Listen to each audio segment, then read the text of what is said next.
Guerrilla DaDa presents The Rearrangement. It was one heck of a day at work yesterday. And today, I have that presentation for the Forbes account. Yeah, don't worry, I saw you switch lanes. Lucky, I have my new, metallic, Arctic Blue, Chevy, Cruze here. She is a real, fine car. I'm thinking it might be a good day to lay low at work today, at least as much as possible. Morning, Carla. Morning, Francis. Something wrong? Mr. Henderson and Mr. Davenport want to see you in Mr. Henderson's office as soon as you can manage to get there. I have to ask myself, what could this be all about? I haven't been in Mr. Henderson's office since my orientation week, 2 years ago. This is a bad omen. I don't like it. Henderson, we will take care of this thing today. The buck stops here. It's bad for business. We aren't running a home here for the handicapped. I know, sir. We have all of our ducks lined up and ready.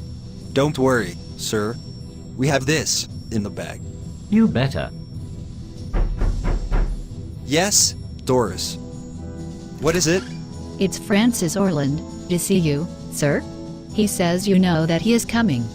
There he is now, sir. Send him in, Doris. We are all ready for him.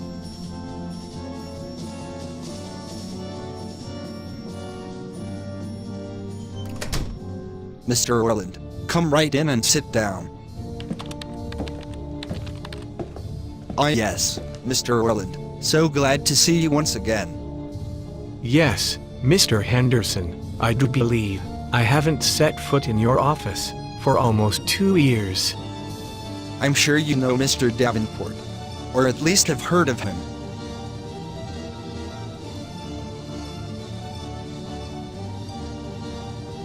Yes, I see his name on big memos from the big brass's office. And he signs my paycheck. Am I in some kind of trouble here? That does bring us right to the point, Orland.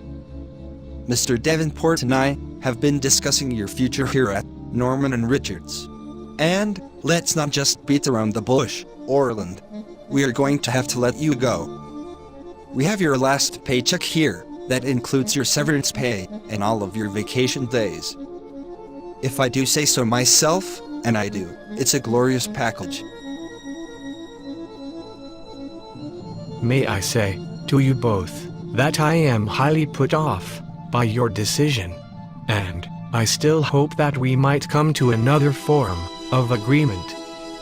I can't possibly see how there could be any other form of agreement. We have been extremely generous in our offer. And, frankly, I'm not sure if there can be anything more to add to the subject. Mr. Henderson, have I ever been reprimanded before for bad work, for being late, for being absent? Well, let's be clear. Have I ever seen you for anything at all, since I started working here? No, Orland. That's not the point here. So, I suppose this all stems from the incident yesterday in my office. You do know that on most occasions, I would have been alone, and no one would have witnessed this event. But Orland, that's not how it went down. Krista was there, and saw the whole thing. She was shocked out of her mind seeing you like that, making continual twisting, and squirming movements, and contortioning your body like that. Krista thought you were dying. Maybe that's a good thing. Everybody ought to know what an epileptic seizure looks like. That's right, Mr. Orland. An epileptic seizure that you claimed on your application form that you didn't have. You signed, sealed, and delivered that form to our offices. Legally, if you don't sign off on our final agreement form, we don't need to give you that nice fat severance package, and we have a right to sue you Sue me, eh? You would sue me? You wouldn't have hired me if I said I had seizures, correct? No, no, no. No one ever said that. We can't discriminate against anyone for that. You know that, don't you? For a minute, let's suppose I do. First though, let's suppose that I love my job at Norman and Richards. And let's suppose that I know that I am really good at what I do. And there is no good reason to fire me. And let's suppose that I want to keep my job. And now, let's suppose that I was really smart along the way. And that I knew I might have 2 crooked bosses, or even more at my new job, that I like so much. Gentlemen. What should I have done? Why do I have this feeling that you are about to tell us? Yes, I am. Let me take you both back, about 18 months ago, when we had that bogus full office seminar. You were both in on this, remember? What are you talking about?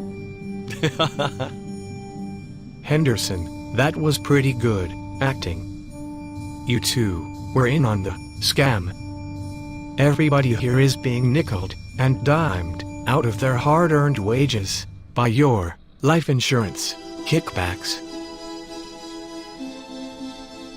At the end of the seminar, after you all did your high-pressure sales ploy, there was a form that all the employees signed, and you both signed off on each form too. Now, let's just say, some ingenious employee substituted his own form for your form, and his 2 bosses initialed and signed his form without ever having looked at it. You didn't, did you? And, Mr. Orland, what did this alleged form say? In very fine print it says, and remember, initialed too, that his 2 cherry-assed bosses, Mr. D.B. Henderson and Mr. L.M. Davenport, are guilty of the crime of embezzlement, and that they knew upon hiring the said Mr. Francis Orland that they always knew he had epilepsy, which, by the way, is not a crime.